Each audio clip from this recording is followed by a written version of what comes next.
good afternoon, everyone. I'd like to welcome you to the July Bellingham City Club meeting.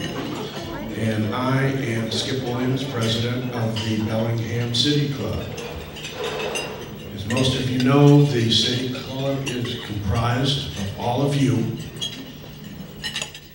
from very, very diverse backgrounds, cooperating to promote informed civil discussion in the greater Whatcom County community.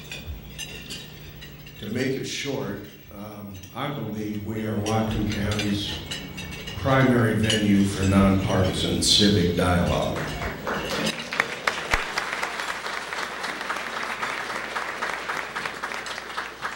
The Bellingham City Club was founded in 1993. And over the past 18 years, we have been extremely proud to have joined the scores of city clubs throughout the United States that have enhanced civic debate for decades in their respective cities. Our current membership in the Bellingham City Club is well over 400 now. And if you are a guest today, I'd like to invite you to join the Bellingham City Club. Your membership support would be welcomed, deeply appreciated, and allow us to keep providing the effective programs for you in the city of subdued excitement. So, at this time, I just want to take a point of very short personal privilege and acknowledge the loss of a longtime City Club member, Hugh Fleetwood, whose wife Julie and his son Seth have both served on our board of directors over the years, with Julie being the immediate past president of Bellingham City Club. I'd like to offer my personal condolences and the condolences of the Bellingham City Club to the family in this very, very difficult time. And now I'd like to introduce Don Keenan, who is the chair of our program committee, who will introduce today's program. Don?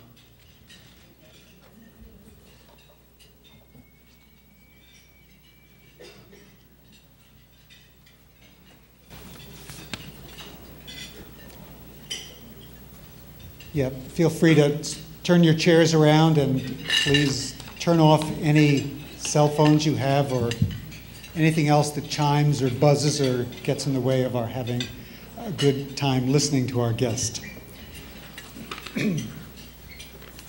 I'm really delighted to invite Governor Christine Gregoire back to our City Club. She was here in May of 2007, as many of you know. She has an extensive history of political involvement and involvement with the public, doing public service in Washington State.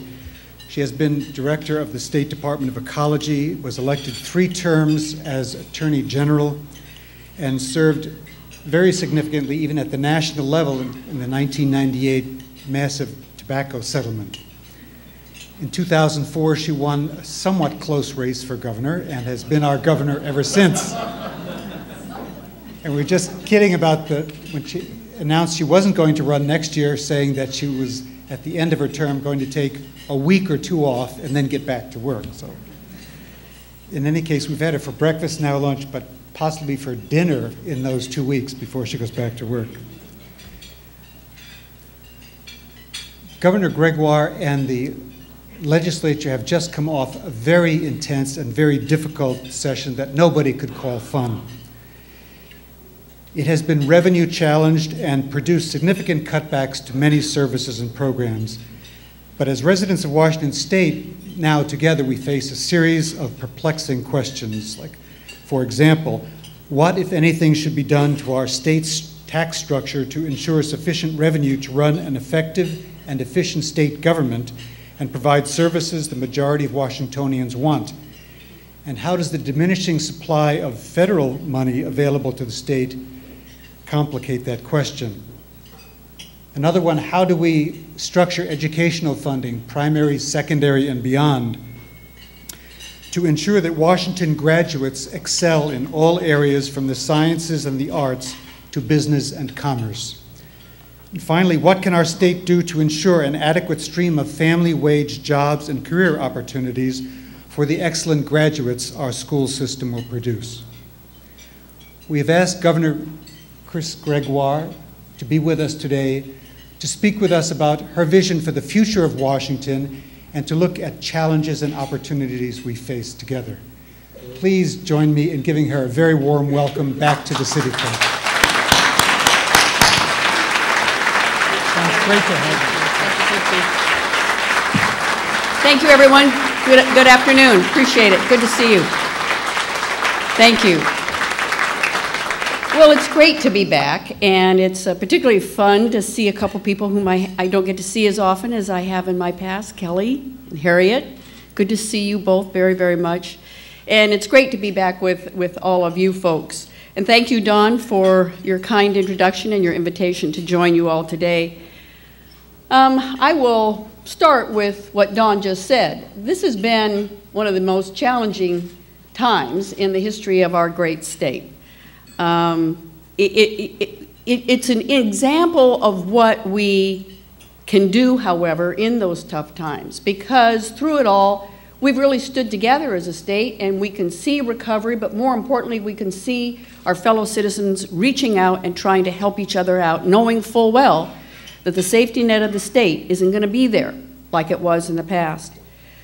We are truly strong in a number of 21st century fields, and we've been trying over the last several years to make sure that we identified what economic opportunities are out there in the future, and let's emphasize those for us, whether it's global health and life sciences, whether it's green jobs, knowing full well that we can lead in that arena, whether it's in the area of aerospace. And so all of that became very true when I took a 75-person delegation with me on a trade mission in which we went to Madrid, we went to Paris, and we went to Hamburg.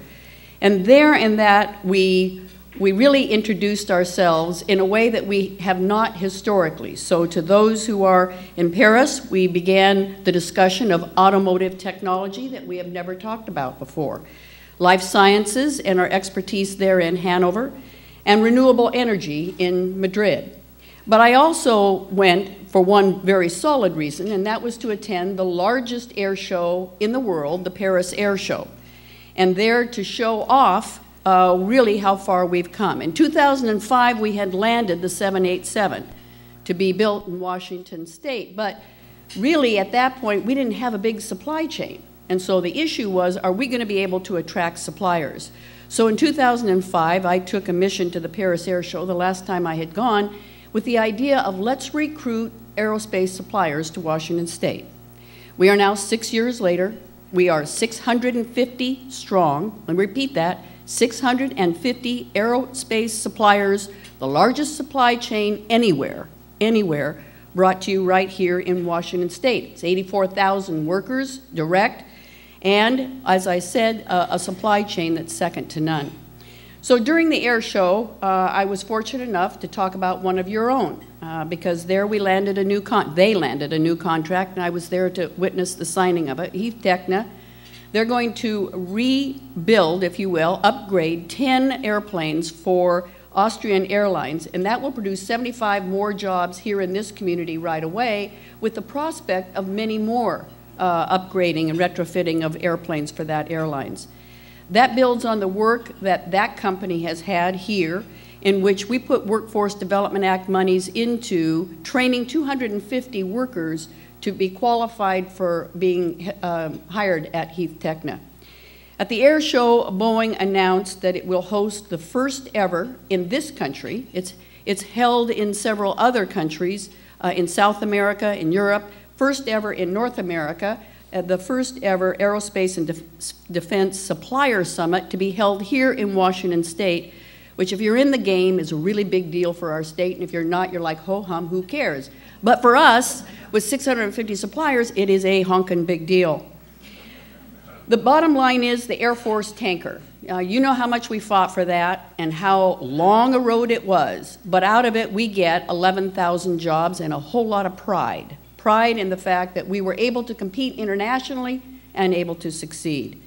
And I've now launched what we call Project Pegasus. It's for us to be able to ensure that whatever iteration they build of the 737, which is the workhorse, by the way, in the aerospace industry, the single-aisle airplane is the workhorse. It's the one where everybody's buying. American just buying a huge new amount and split the sale between Airbus and Boeing. But you know what? As they're making this possible, right now we're building 31.5 at the Renton plant. They want to go to 42. If they re-engine, as they just announced for American they would do, it could take them to over 60 a month. That means we'll be competing for who gets that next big re-engined 737, who gets to build it. We want to build it in Washington State, so we put together Project Pegasus to make that happen. Just a few months ago, I invested $3 million, discretionary funding that comes to me from the federal government, dedicated to aerospace training. The biggest challenge in aerospace right now is the workforce. Engineers, dramatically, we need engineers. We need workers on the line. Today, of the Boeing assembly lines, 30% of them are retirement eligible as we speak. So we know we've got to get these folks qualified to get these good jobs. And let me be clear, with a new project I'll talk about later that we've put in place, we could train students in their 12th year of high school to be ready to get a job at the Boeing plant. They could graduate one day and they could go to work in a $92,000 job the next day. That's the promise for us here in Washington State. So we continue to enjoy being ranked one of the top 5 in the country by Forbes magazine as the best place to do business. We have been at that ranking for over 4 years now. We're number 2 in the New Economy Index, which is very important to us because what it does is it focuses on those that are innovation-driven and global, both of which we are, and so that's good. We're number 2 in the country. At the national level, we are still AA+ in our bond rating, which for us is a big deal, and I'll talk about why in just a minute. I bet you can imagine why. The dysfunction of 3,000 miles away. Anyway. We are prepared to climb out of this recession, the worst in 80 years, but it is a bumpy road. I mean, for every 2 steps forward, for some reason or another, it seems we just always take 1 step back. It could be a crisis in this country. It could be a tsunami in Japan. It could be any one of those. It could be escalating fuel prices. Let there be no mistake in your mind, we are impacted and can be dramatically so by what happens to the pigs in Europe, particularly Greece. Pigs meaning Portugal, Italy, Ireland. Whatever happens to them will have a direct impact on us. If Greece defaults and goes down, our banks will have a direct impact. Our economy will have an impact. And as we speak right here, right now, today, if I could only wring their necks in Washington, D.C., they are holding back our economy.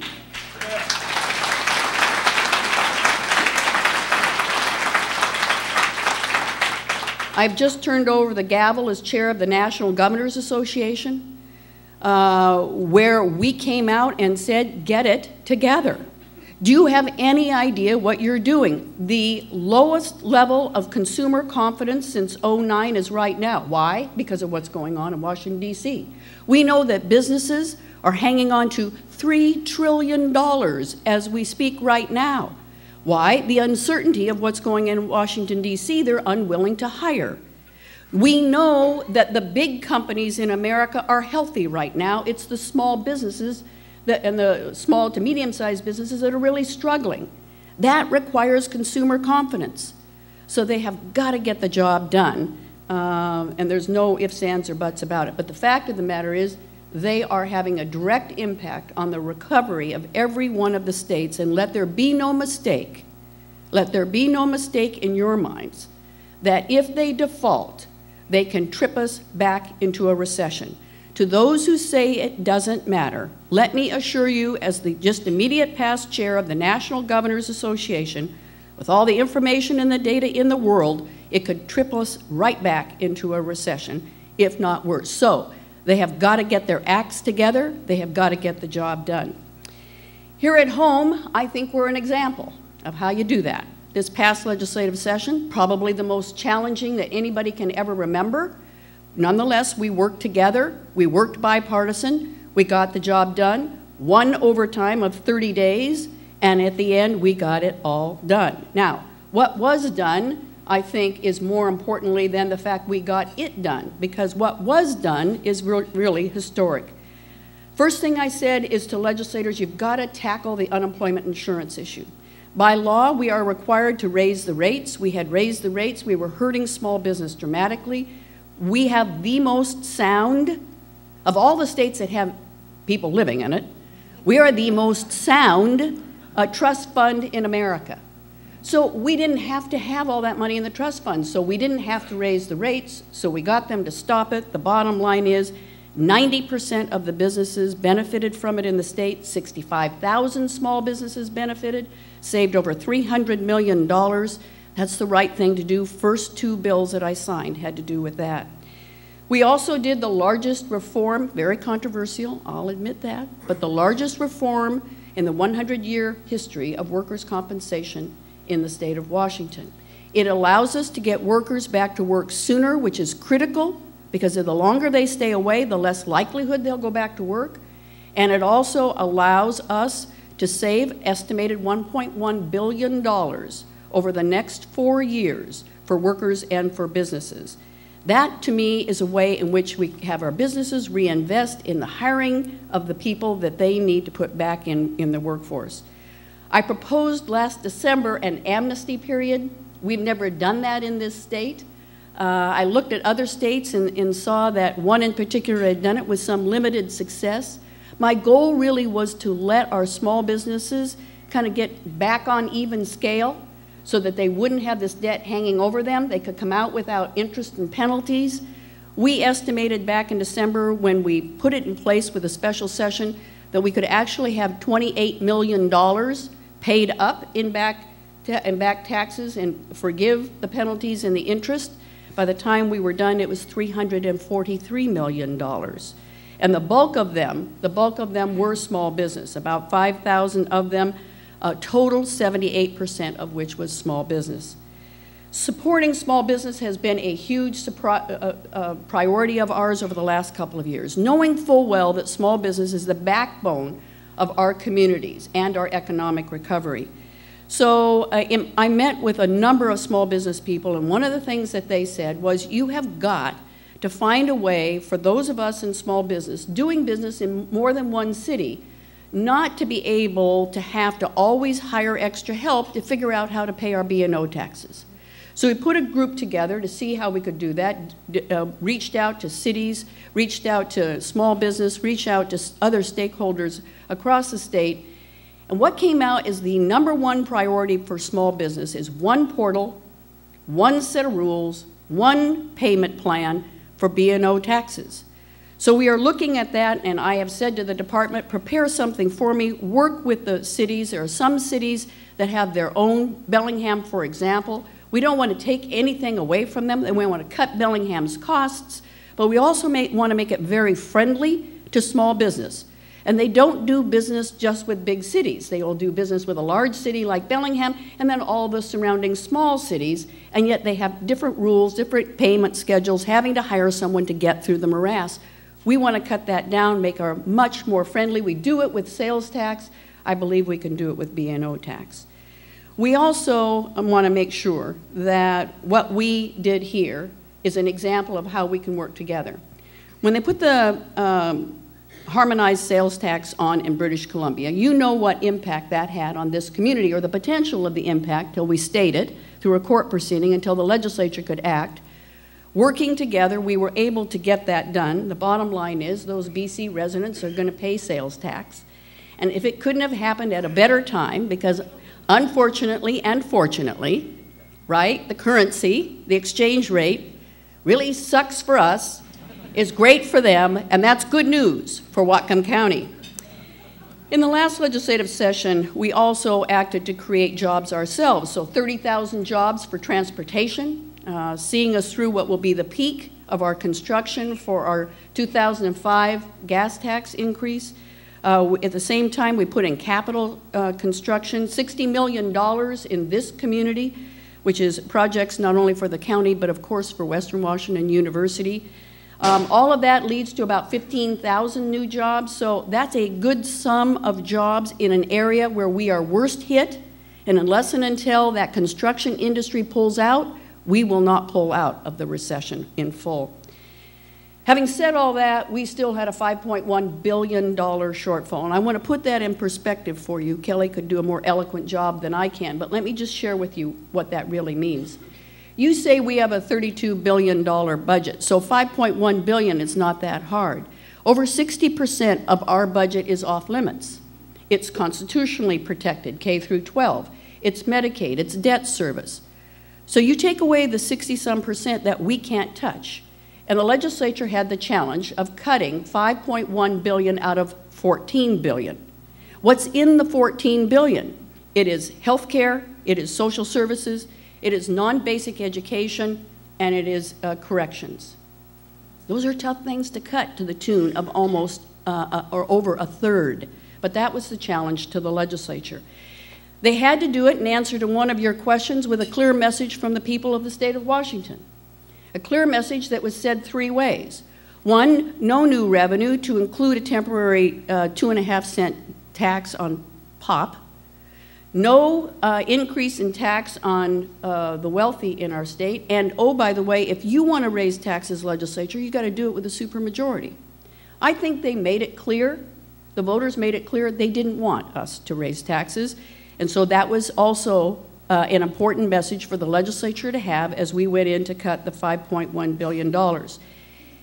It was the toughest decisions that anybody's ever made. It was the toughest votes that any legislator has ever taken. But the fact of the matter is they did it without gimmicks, they did it without short-term fixes, and there are plenty of ideas out there, none of which were used, and of course, no new taxes. It was bipartisan. And it was done in a way that puts us not in a short-term better position, but a long-term better position financially. So for example, I asked them to step up to the pension issues in Washington state. Now, we have one of the most solvent public pension systems in America, but we also have an unfunded liability we can't afford anymore. So with the proposal that I put forward, we're going to save $340 million over the course of the next 2-year budget cycle, and $7.6 billion over the next 25 years, reducing our unfunded liability in our oldest pension system by 60%, the results of which Washington State now sits on probably the healthiest public pension system in the country. At the same time, we wanted to make sure that we stepped up to the other budget buster for us, and that is health care. Healthcare inflation at the rate of 8% per year increased $5 billion over the last several years alone in healthcare inflated costs in Washington state. We set a goal here 2 years ago that we would try as a state to keep it under 4%. We were able to keep Medicaid inflation to 2.6%, best in the country. Now we're sharing ideas across business lines and nonprofit lines and cities and counties to say, let's keep inflation below 4% in Washington state, and if we do so, we can save the people of Washington state, whether through their own insurance carrier, through their business, through state, local government, $26 billion over the next decade. We adopted a user pay policy, not particularly the most happy policy in the world, but one we didn't have a choice to avoid, and that is, for example, if we want to use a state park today, we pay for it. That's $60 million a biennium. Hard to cut, very hard to cut. In fact, it was the #1 issue I got the most telephone calls and emails on. But we are without an option. We don't want to do what California is doing, which is closing down 70 state parks. I'd rather try and keep all of them open and make sure that the public understands to do so they're going to have to pay. I've heard a lot of criticism about whether state employees sacrificed. Let me be clear, they did. They sacrificed to the tune of over $400 million. They took a salary cut of 3%, which is the largest salary cut and the only salary cut they've taken since the 60s. They increased their contribution to health care by 25%, the largest now in the history. Their pension costs will go up, and it's having an impact, to be honest with you, on our state workforce. But again, we're without an option. This is the deck of cards we've been given, and we had to make the tough choices. We are looking at fraud and abuse wherever it occurs, and we created a new unit in the Department of Social and Health Services. Our caseloads are skyrocketing. Some people are on there that don't deserve to be on there. We want to ferret that out, take action, and make sure the message is sent. Only those who really qualify and need it will be able to receive the benefits of the state. We consolidated offices at 5 state agencies and state government. May sound small, it's the largest in 2 decades.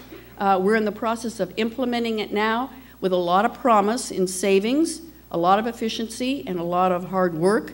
I am convinced we'll make that possible.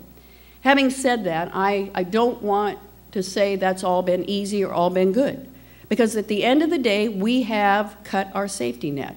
I think there are many of us in state government who always believed that the state government was the last resort, the safety net, and it is no longer. We are having to turn to the faith community, to our communities, to our fellow citizens to say, you're going to have to help out because the state simply can't do what it has done historically. And now we know, no matter what they do in Washington, D.C., we will be cut. For every non-defense discretionary dollar cut in Washington, D.C., 1/3 of it is at the doorstep of a state. And of that 1/3, Washington State is 2%. So we know we're going to get cut. We can ill afford it right now. I just signed the budget on a Wednesday in June, got the new economic forecast the following day. We had set aside $720 million in reserves, and the next day we were down to 150. I don't believe we're going to get good news in September. Now, let me be clear about what those forecasts mean. They don't mean we're going down. They just mean we're not recovering as fast as what our economist, who advises us, thinks we will. So his forecasts have been too optimistic, so we've not been able to meet them. But we are out of the bottom of the recession, bumping along, struggling, if you will. But again, I don't think we're performing as optimistically yet again as what he had hoped. We are looking at where we should be asking taxpayers, where we should invest. And there are 2 places I think we absolutely have to invest. This is the future of our state.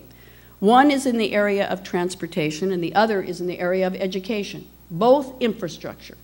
In the area of transportation, I've put together a task force called Connecting Washington to look at really what do we do, where do we go. The last increase that was approved ultimately by the voters, I want you to know 90% were done on time, 90% on or under budget. So we're performing well, but the fact of the matter is we don't have enough revenue coming in to pay for those new crises, those new issues that are arising, nor do we have enough to preserve and protect the infrastructure we currently have. So we're in the process of looking, where should we go? We know that 2/3 of the jobs of tomorrow are going to be college level. 2/3 of the jobs of tomorrow are college level. So the second area where I think we have to invest is in education. If I had my first new dollar tomorrow, I'd give it to education. The second, I'd give it to education. The third, I'd give it to education.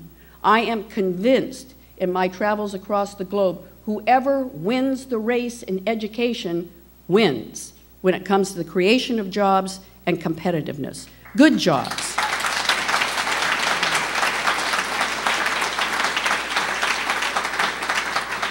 Let me give you an example of unemployment. Unemployment for those who have a baccalaureate degree is about 4.6%. For those who have high school, it's about 10.6%. Now, today, to those who have baccalaureate degrees who are not sitting in baccalaureate jobs, I remind them, some of you are sitting in high school jobs. You have displaced those who have graduated from high school.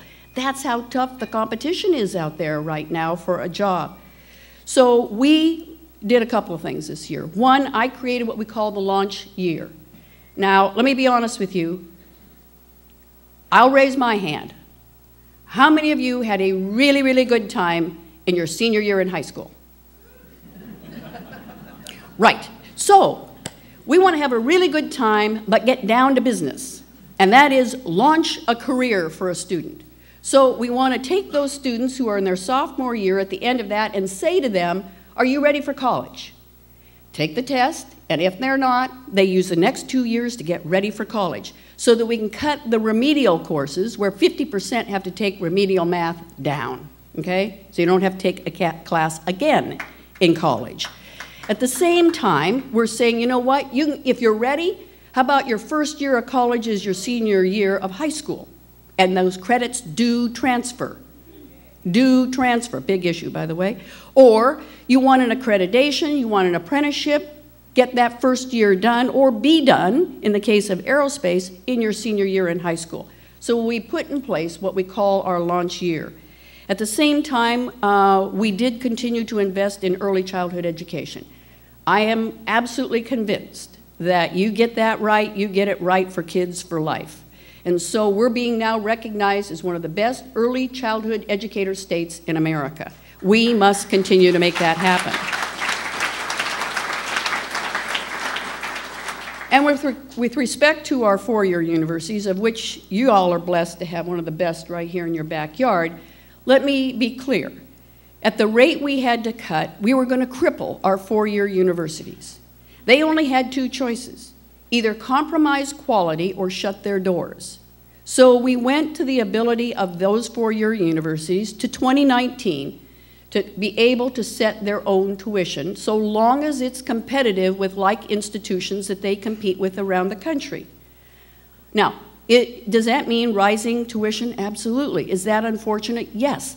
But you can't either compromise quality, you don't recover from that anytime soon, and you sure can't shut the doors to higher education. So tuition setting authority for our four-year universities was, in my opinion, a must. The other thing that was a must is to show students and parents they're getting a good return on their investment. So we've put in place what was my initiative as chair of the National Governors Association, Complete to Compete metrics.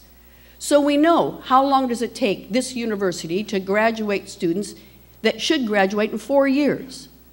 Our overall percentage among all of our 4 years is just above 40%. That's not good enough. When they're sitting beyond 4 years, another student could come in and take that slot. We've got to get these students graduated as soon as we possibly can. We've set some goals, 6,000 new degrees over the course of the next several years. The bottom line is we want to increase STEM, science, technology, engineering, math. We want to increase those in the underrepresented currently, but we want to increase overall production of baccalaureate and associate degrees in this state. The fact is we rely on the statistic that we have one of the best educated, highest educated populations in the country. We do, but they're not our kids. Therein lies our challenge.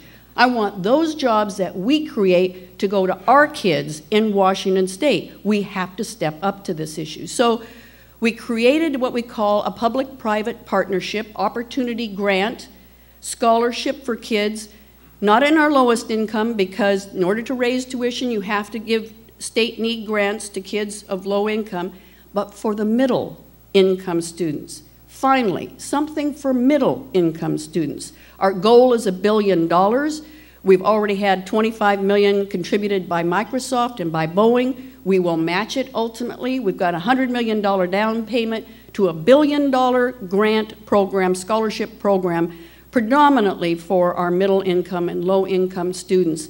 That's the way for us to be able to, for those who can afford it, pay for it. For those who can't, the doors are open. You're going to get an education. It goes to Washington students. That's who gets the jobs of tomorrow. So that's a little bit about what we did over the course of the last session. It's a little mind-boggling to say the least. But the fact of the matter is, we laid the groundwork for a great future, I believe, in our state. We accepted the challenge that we had at our desks. We stepped up to the challenge. We did it with heart, and we did it with head. We've shown strength. We've shown commitment to make the hard choices. So now it's time for us to move on and recover in our state. We've been through tough times. We've been through the Great Depression. Some say we came out more unified as a people from that Great Depression. We can do that again. We've gone through the Boeing bust where they had, billboards that said, well, the last person out, shut out the lights. We've been through the dot-com bubble burst. We've seen our way through 9/11. We can see our way through today. It is deep. The recovery is slow. But on behalf of this community, you are doing really good things here. Please do not get discouraged. We are the most innovative. We are the most trade-dependent state in the nation. With that reputation, ladies and gentlemen, our ticket out of here is through our import-export market. We can step up to this. We can help our small business. We can continue our international economy. We can educate our folks. We can build our infrastructure. We can leave a legacy to our children that you and I will be proud of, but we can only do it if we all work together. Thank you very much.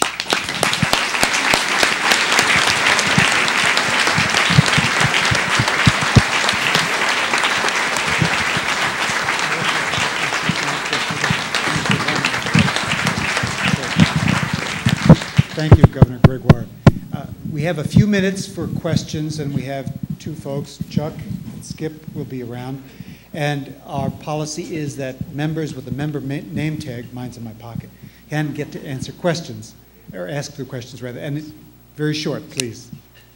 Thank you.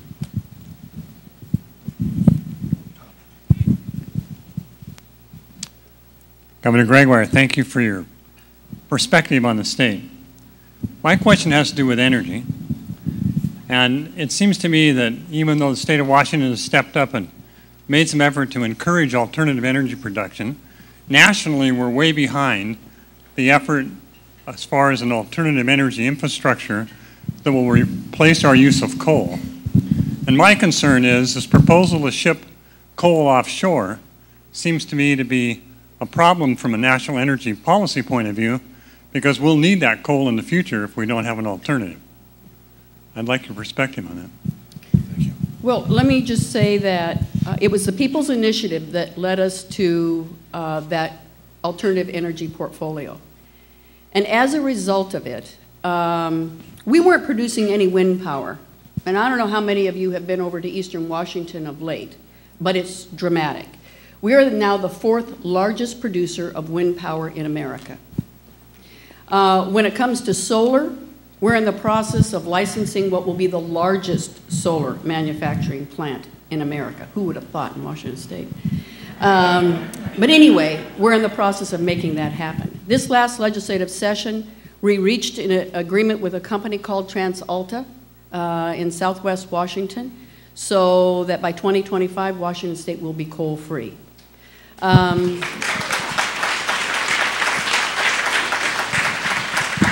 If you include hydro, we're at about 80% alternative energy in Washington State.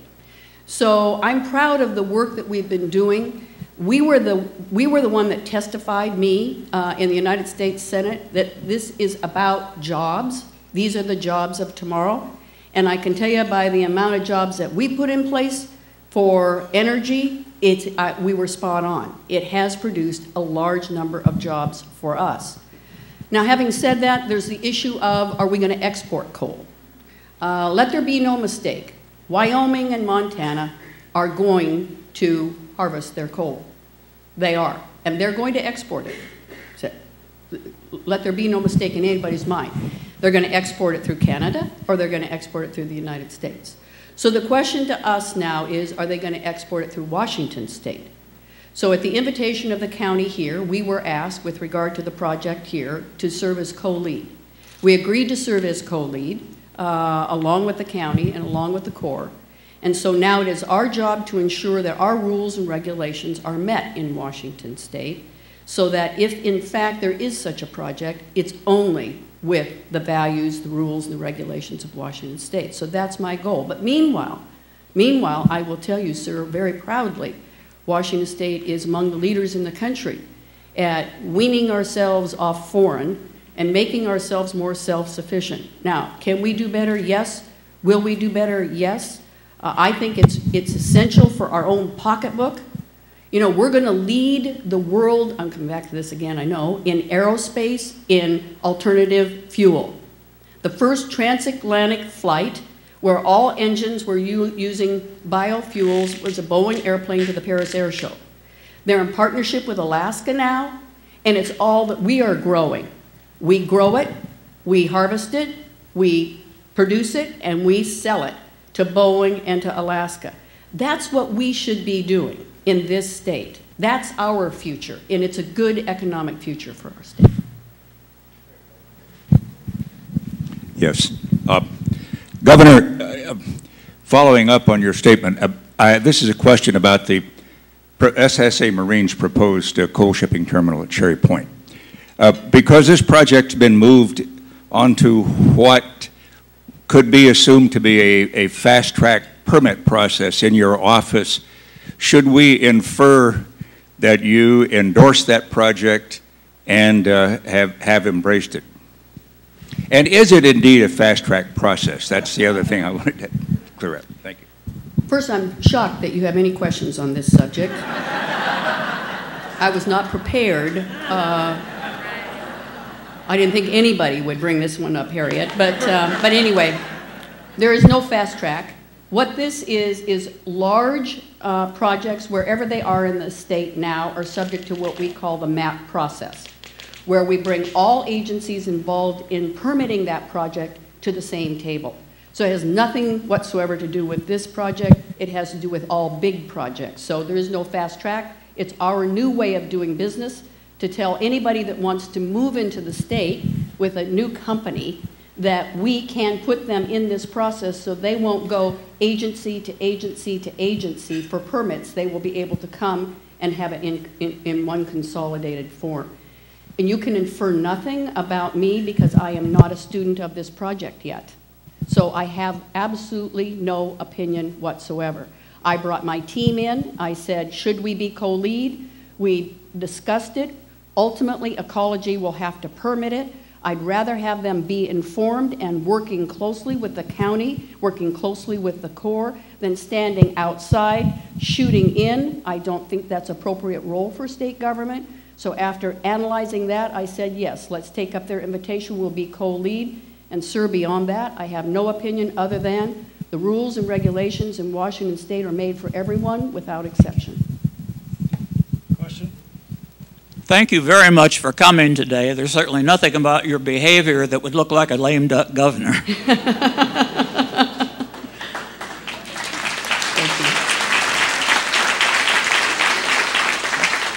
But I'd like to stay on that issue again.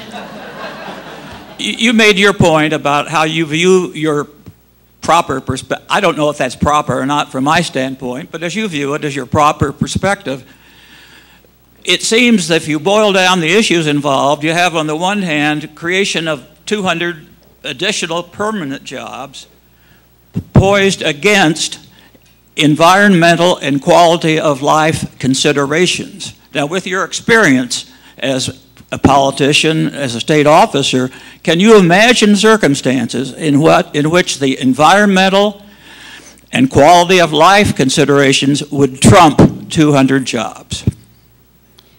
You know, first I want to take the lame duck comment. I have this program where they can call in. It's called Ask the Gov, KCTS, and I did it last week, and a lady put in an email, and she said, I'm a teacher, you've done a lot for us, but I want to know what you're going to do in the next 18 months because you're now a lame duck. So I looked the camera in the eye, and I said, Linda, I am not a lame duck. I want you to know that when I told my cabinet that I was not going to run for re-election, at the end of that session, I handed them each one of those 5-hour energy bottles and said, if you need more, let me know. I've got plenty. I'm keeping my foot on the gas till I turn the keys over. That's how I look at the last 18 months of this job.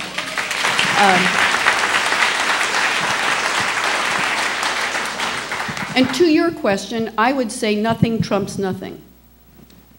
That is the history of the state of Washington. We value the environment, let there be no mistake. We are a green state. So it has as high a priority as the creation in a recession of jobs.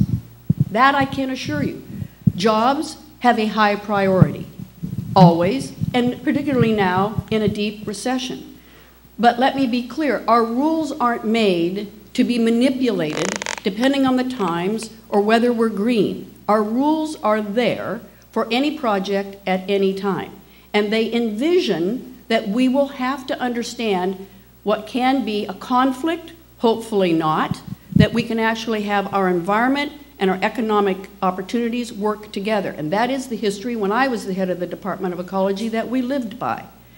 What is a really difficult issue, I want to talk, if I can, I will say one thing very specific, sir. What is a very difficult issue is in looking at coal, and if you're going to look at the footprint and ask in terms of climate change and global gas, do you look beyond the borders of your state? Therein lies one of the biggest issues that we will have to grapple with. Do you look at the fact that once you transport it out of the state, it's not your business anymore? Or do you look at the fact that it will go to a coal-fired plant in China? And do you factor that in? If you do factor it in, be mindful that you have to factor in all transportation across America, whether it's wheat or coal. So am I beginning to show you how difficult this analysis can end up being? So it's not about one thing trumping another. It's about understanding the dynamics at play and the precedent that will be set, because this will be a case of first impression. Do we consider that? Now, why do I know this issue is there? Is because they tried to permit one in Southwest Washington, and this was the issue that was front and center. And I can't answer your question right now. Again, the most trade-dependent state in the nation. Are we going to take wheat that comes from North Dakota or corn that comes from Iowa or whatever? Are we going to factor in the transportation of all of that as an environmental impact that has to be mitigated? Do we factor in that whatever we send away from our port will be by ship and then will be used in some way by that foreign country? Do we factor that in? Again, think of the precedents here. So this isn't a, you know, we're for or against it. I bet if we're up here, I can't be for or against it, because the bottom line is whatever it is has huge precedents for us as a state on things like what we're going to do in export, what are we going to do environmentally. So it's just not that, so there's nothing trumping nothing. It's us really trying to grapple with and understand what we should do under this circumstance, and you are key to answering that question. You need to be engaged and involved. You need to inform and educate us. What are your values? What are your concerns? What do you want? Do you want jobs more than environmental protection? Do you want environmental protection more than you want jobs? Do you want them both? The policy of the state of Washington heretofore is we want both, and we won't accept anything short of that. Is this a reason to change? I don't know the answer to those questions, but we really have got our job cut out for us as we balance all of the issues that you just articulated. Okay, here. Hello, my name is Catherine Dalen. We're overtime. The governor has to be leaving. Oh. 5 minutes overtime. I'm sorry. Governor Gregoire, if Mike can convince you to come beyond 2 weeks of vacation, we'd like to offer you a copy of our book, Whatcom Places, too, so that there are plenty of nice things you can do in Whatcom County when you're finished. And we know now that this is a governor who's going to be every bit as involved and energetic the next 18 months as she has been in the past. So let's thank her again for coming and being with us. Thank you so much.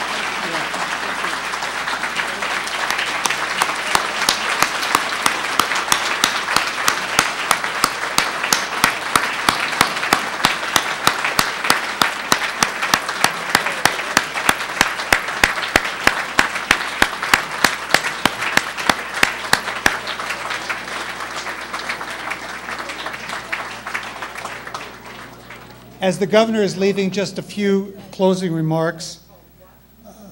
Next month, our guest will be Dr. Bruce Shepard, president of Western Washington University.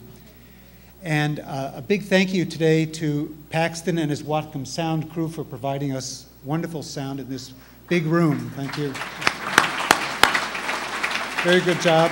And finally, thank you all for coming, because you are City Club, and you are what it's all about, and we're all about providing you with dynamic speakers and people who can raise questions so that we can have better community dialogue. So thanks again for coming. See you next month at our usual time.